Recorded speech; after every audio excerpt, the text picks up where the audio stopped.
नमस्कार, times of Swaraj में आप सबों का स्वागत है। मैं हूं संतोष सिंह और आज हम टाइम्स ऑफ स्वराज में बात गर्दनी बाघ के उस गर्जन की कर रहे हैं जहां आज एक अलग तरीके का उत्साह देखने को मिला।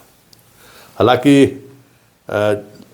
30 तारीख के आंदोलन के दौरान जो गिरफ्तारी हुई, उस गिरफ्तारी की वजह से थोड़ा मनोबल जरूर टूटा था छात्रों का।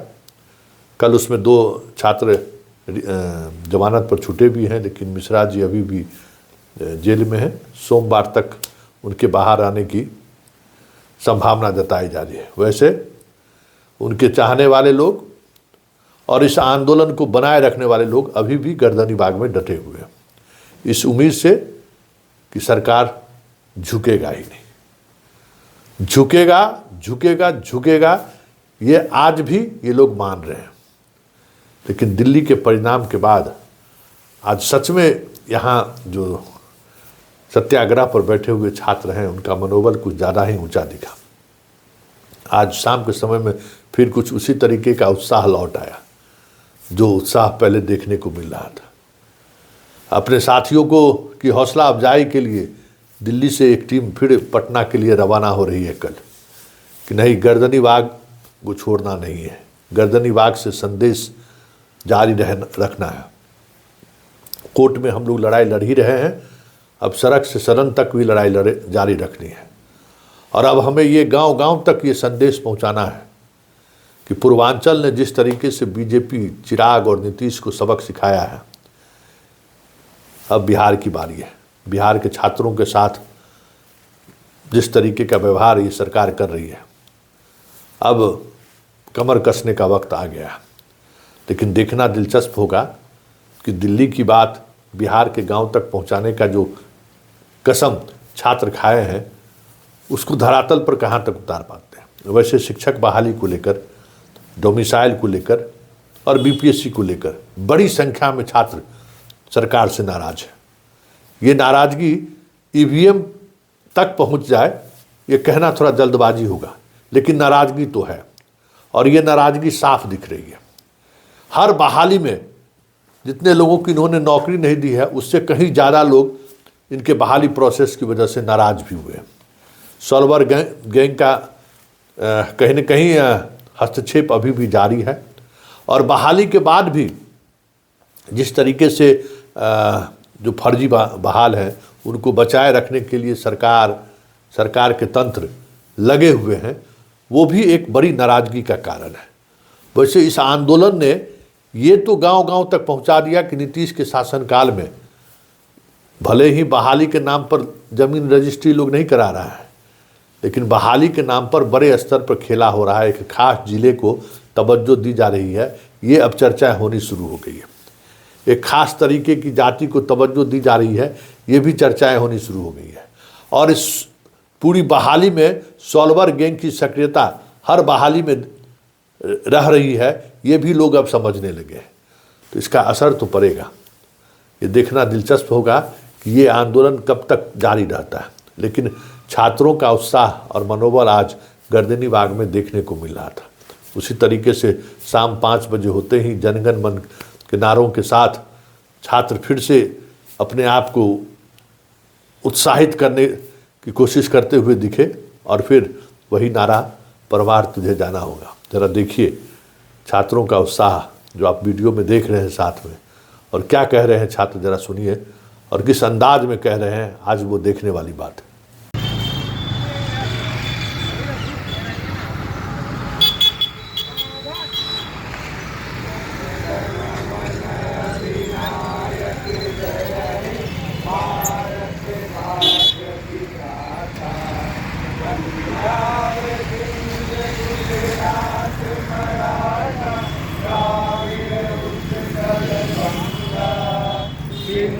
हिमाचल यमुना गंगा उज्जल जलधि तरंगा, सब शुभ नामे जागे, सब शुभ आशीष मांगे, गाए सब जय गाथा, जन गण मंगल दायक जय हे, भारत भाग्य विधाता, जय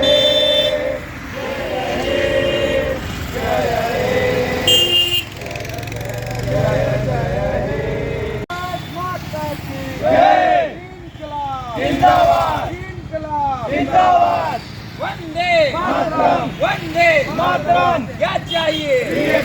जोर से बोलो। लेके रहेंगे, देना होगा। अरे हक चाहिए, क्या चाहिए? क्या चाहिए? क्या चाहिए?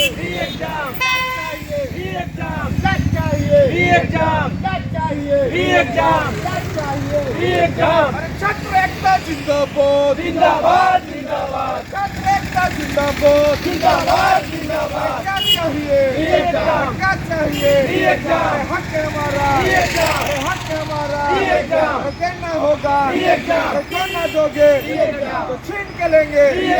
BPSC down down down down down down, BPSC down down down down down down. आप दिल्ली से आए हो अपने छात्रों के हौसला अफजाई के लिए, क्या वजह है, क्यों लगता है कि ये आंदोलन जारी रहनी चाहिए जब सरकार सुन नहीं रहा है, सारे सिस्टम तुम्हारे साथ में खड़ा नहीं है? एक्चुअली में सर वास्तविकता ये है कि ये हम लोगों ने पढ़ा है कि इक्वलिटी ऑफ जस्टिस होना चाहिए, समानता का सबको अधिकार है। सबसे बड़ी बात है कि दो एग्ज़ाम एक ही एग्ज़ाम को दो शिफ्ट में दो बार एग्ज़ाम लेना, एक 13 तारीख को एक 4 तारीख को लेना, कहीं भी इक्वलिटी को मेंटेन नहीं कर रहा है, पहली बात। दूसरी बात ये है कि बीपीएससी ने खुद माना है कि ये हमारी से गलती हुई और उस एक सेंटर को 22 सेंटर में कन्वर्ट किया गया एज ए नॉर्मल सेंटर बनाने के बाद।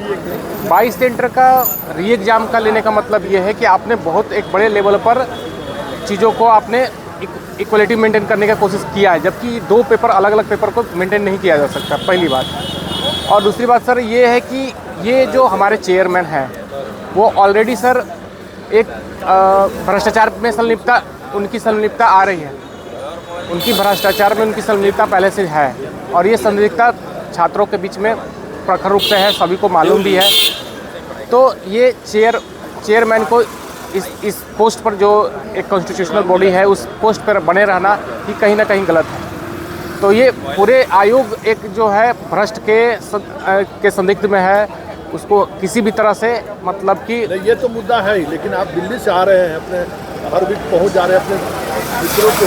Yes sir. हाँ सर, इसका बड़ा रीज़न ये है कि मुझे लगता है कि कहीं अगर एक तिनका भी अगर काम करे, क्योंकि आग और ये अगर एक भी लठ अगर आपके अति में है तो वो मजबूती आपको प्रदान करेगा। एक तिनका भी होता है तो एक लंका को लगाने में, आग लगाने में, ख़त्म करने में, उसको नीचे डाउन करने में भी काफ़ी रहता है। मुझे लगता है कि ये मेरा एक थोड़ा सा अगर छोटा सा सहयोग अगर यहाँ पर अगर मिलता है तो मेरे लिए सौभाग्य की बात होगी और मैं चाहता हूँ कि इसी तरह से कोई भी आए, मिले, लोगों से मिले, यहाँ के छात्रों से मिले जो यहाँ पर कंटिन्यूसली बैठ रहे हैं, उनका सहयोग बना रहा है, उनका साहस बना रहा है और इस न्याय के प्रति सबको सजग करें, मजबूती से खड़ा होने के लिए समर्थन मिले।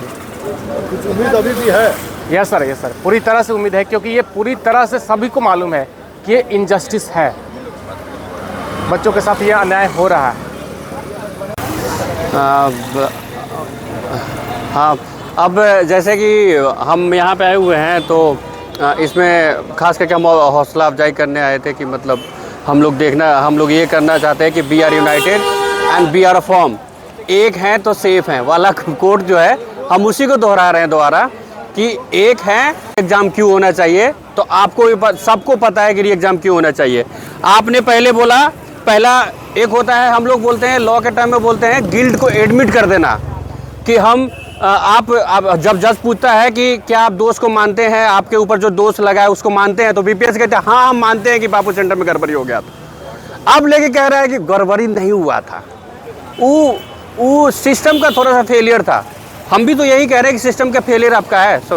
तो ये चीज़ें आपको देखनी चाहिए ना, जब सिस्टम फेल किया आपका और आपका सिस्टम ऐसा फेल किया कि एक तरफ 6% रिजल्ट दे रहे हैं, एक तरफ 20% रिजल्ट दे रहे हैं और कई रिजल्ट ऐसे हैं कि मतलब आप लगातार रिजल्ट, कभी कोई एक के फासले पे, कोई 2 के फासले पे, कोई 3 के फासले में, इतनी इरेगुलरिटी ये क्या शो करता है।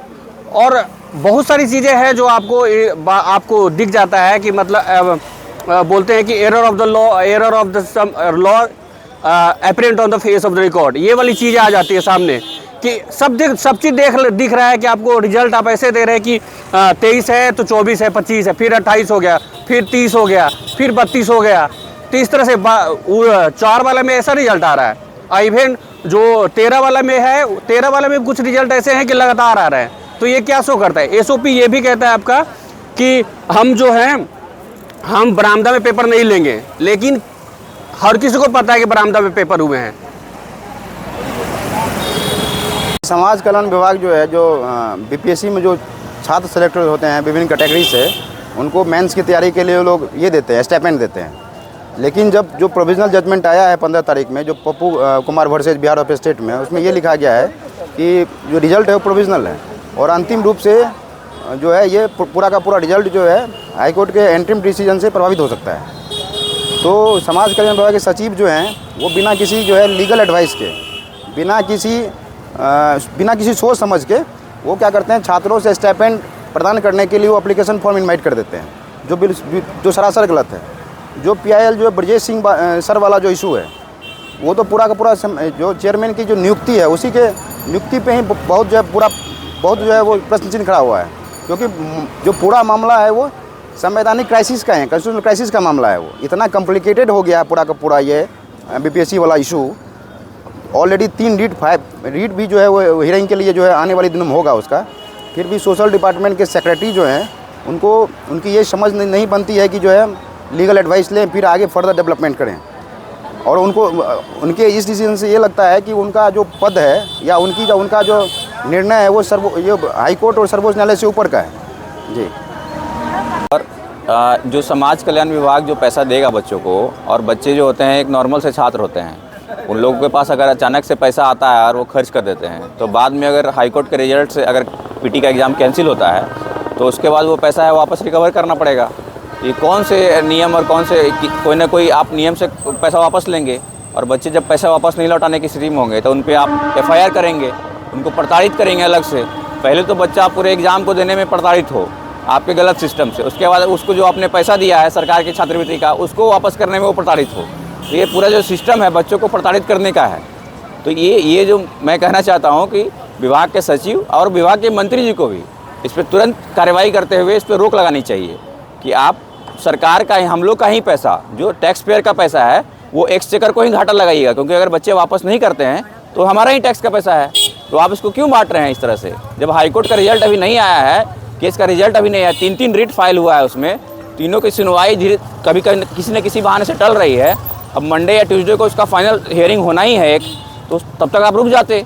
आप BPSC भी यही की, जब पहली बार इंटरिम ऑर्डर आया उसमें लिखा गया था कि इसका जो आउटकम होगा इस केस का वो प्रभावित करेगा रिजल्ट को, फिर भी BPSC 3 दिन के अंदर रिजल्ट जारी कर देती है, उसके बाद 3-4 दिन के अंदर। उसको भी लग रहा था कि बहुत हड़बड़ी में है वो भी रुक सकते थे।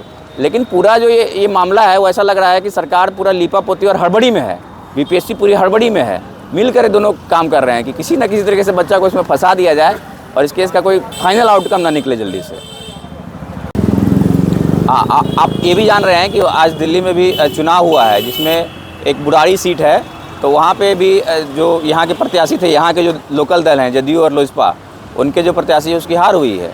तो कहीं ना कहीं उनको भी समझना चाहिए कि जो बिहारी लोग यहाँ से वहाँ गए हुए हैं और वोटर हैं वहाँ पे, तो उनके बीच में भी ये मैसेज है, असंतोष है कि यहाँ पे आप लोग बिहारियों के साथ खड़े नहीं हैं। बिहारियों को जो छात्रों युवाओं के जो मुद्दे हैं, रोजगार के जो मुद्दे हैं, उसके साथ आप खड़े नहीं हैं, इसीलिए आपको वहाँ पे बिहार का सामना करना पड़ा है। तो आप लोग को ये ध्यान हो जाना चाहिए कि 2025 में ही चुनाव है और ज़्यादा दिन नहीं बचे हैं, कुछ महीने ही बचे हैं। तो आप ये जो मुद्दा है ये घर घर तक पहुँच रहा है, तो आप भी ये समझिए कि आपको भी राजनीतिक नुकसान तो झेलना ही पड़ेगा। और स्पेशली मैं लोजपा को बोलना चाहूँगा, क्योंकि आपने रिजल्ट के से पहले वादा भी किया था कि इस रिजल्ट पे हम लोग रोक लगाने की पूरी कोशिश करें, क्योंकि ये पूरा का पूरा मामला ही री एग्ज़ाम जो है वो फर्जी हुआ है, इसमें घोटाला हुआ है। ये ऑन कैमरा मतलब बयान है हमारे चिराग पासवान जी का, जो केंद्रीय मंत्री हैं। तो अगर केंद्रीय मंत्री का कोई नहीं सुन रहा है, क्या आयोग इतना बड़ा हो गया है कि मतलब कोई भी मुद्दे को मतलब संज्ञान में भी नहीं ले रहा है? संज्ञान में तो लेना चाहिए। चलिए हम बच्चों को तो नॉन सीरियस बोल देते हैं, संज्ञान में नहीं लिया तो उसका देखिए परिणाम आपको दिख रहा है। तो उन लोग को भी सचेत होना चाहिए कि इस तरह के मुद्दे अगर स्पाइरल आउट हो जाएंगे, बड़े हो जाएंगे, तो फिर आप बच नहीं पाएंगे अगले चुनाव में।